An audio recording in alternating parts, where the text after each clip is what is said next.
Hi, how you guys doing? Decided to go live. I went live on Facebook earlier today to talk about why people should use essential oils, or how people should know when they need to use essential oils. So I'll just tell you straight up right now. You can check it out on YouTube. You can go to the Synergestins Facebook page and even join Revolutionary Aromatherapy. There's an idea. The answer to that question, how do you know if you need to use essential oils? If you live with something that you write off as this is life. Well, this is just a part of life. If that's just a part of life, then you need essential oils. If you live on planet Earth, you need essential oils. Anyway, I am also on here because, as the title says, oxytocin is the magic key. And what I mean by that is I just wrote a post for my newsletter because this month for my newsletter, I promised them I would do something around sexual health and essential oils, which I did.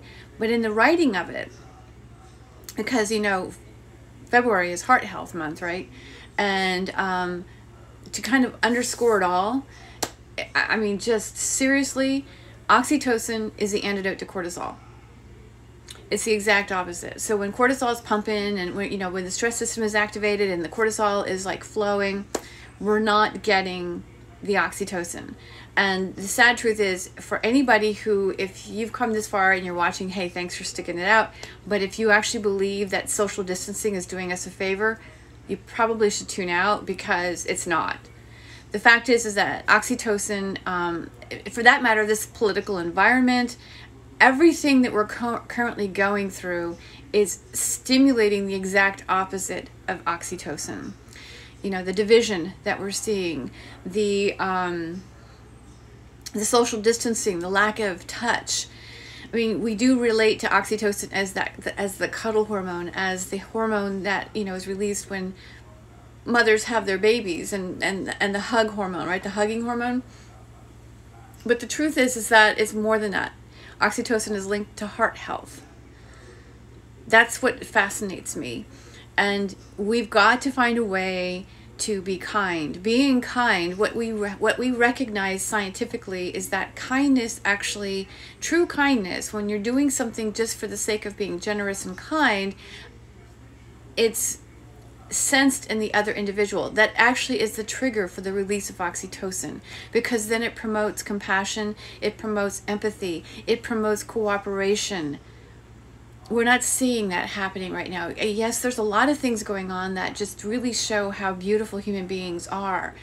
And I think it's important that we focus on that, because this idea of oxytocin actually being the counter to cortisol is significant when it comes to all physical health issues, including sexual health.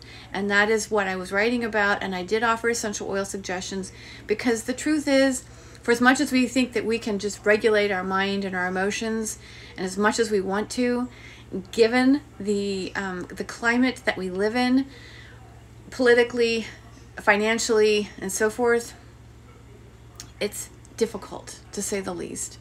So including essential oils, because this is all part of life, right?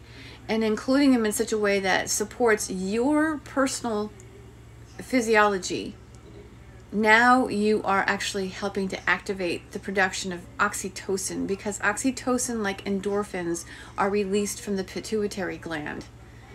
And so you can actually support the hypothalamus, pituitary, and adrenal axis with oils that will promote a better use of oxytocin and help de-escalate the cortisol and help it be more of an anti-inflammatory. But it requires oxytocin to do that.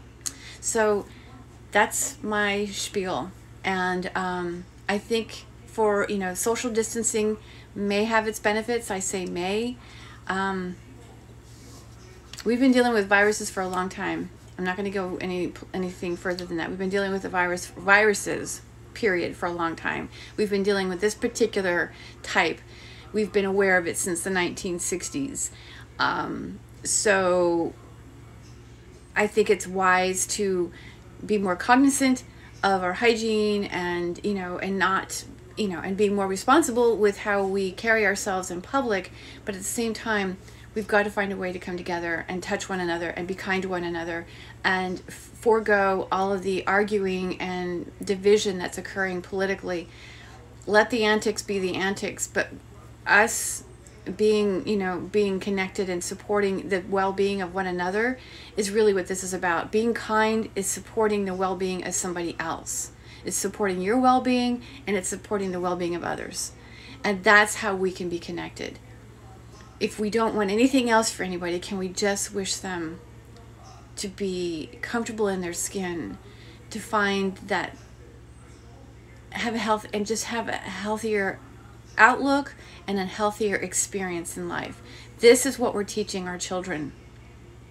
This is the gift that we can give to our children. So can we please find a way to generate oxytocin, because it is the magic key that's going to promote health now and health in the future. All right, you guys, I'm going to sign off for the evening, but I just wanted to share that with you.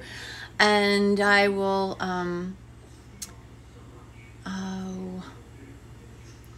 I will post something in my stories that will be linked to this, that you can actually go and check out the blog post as well.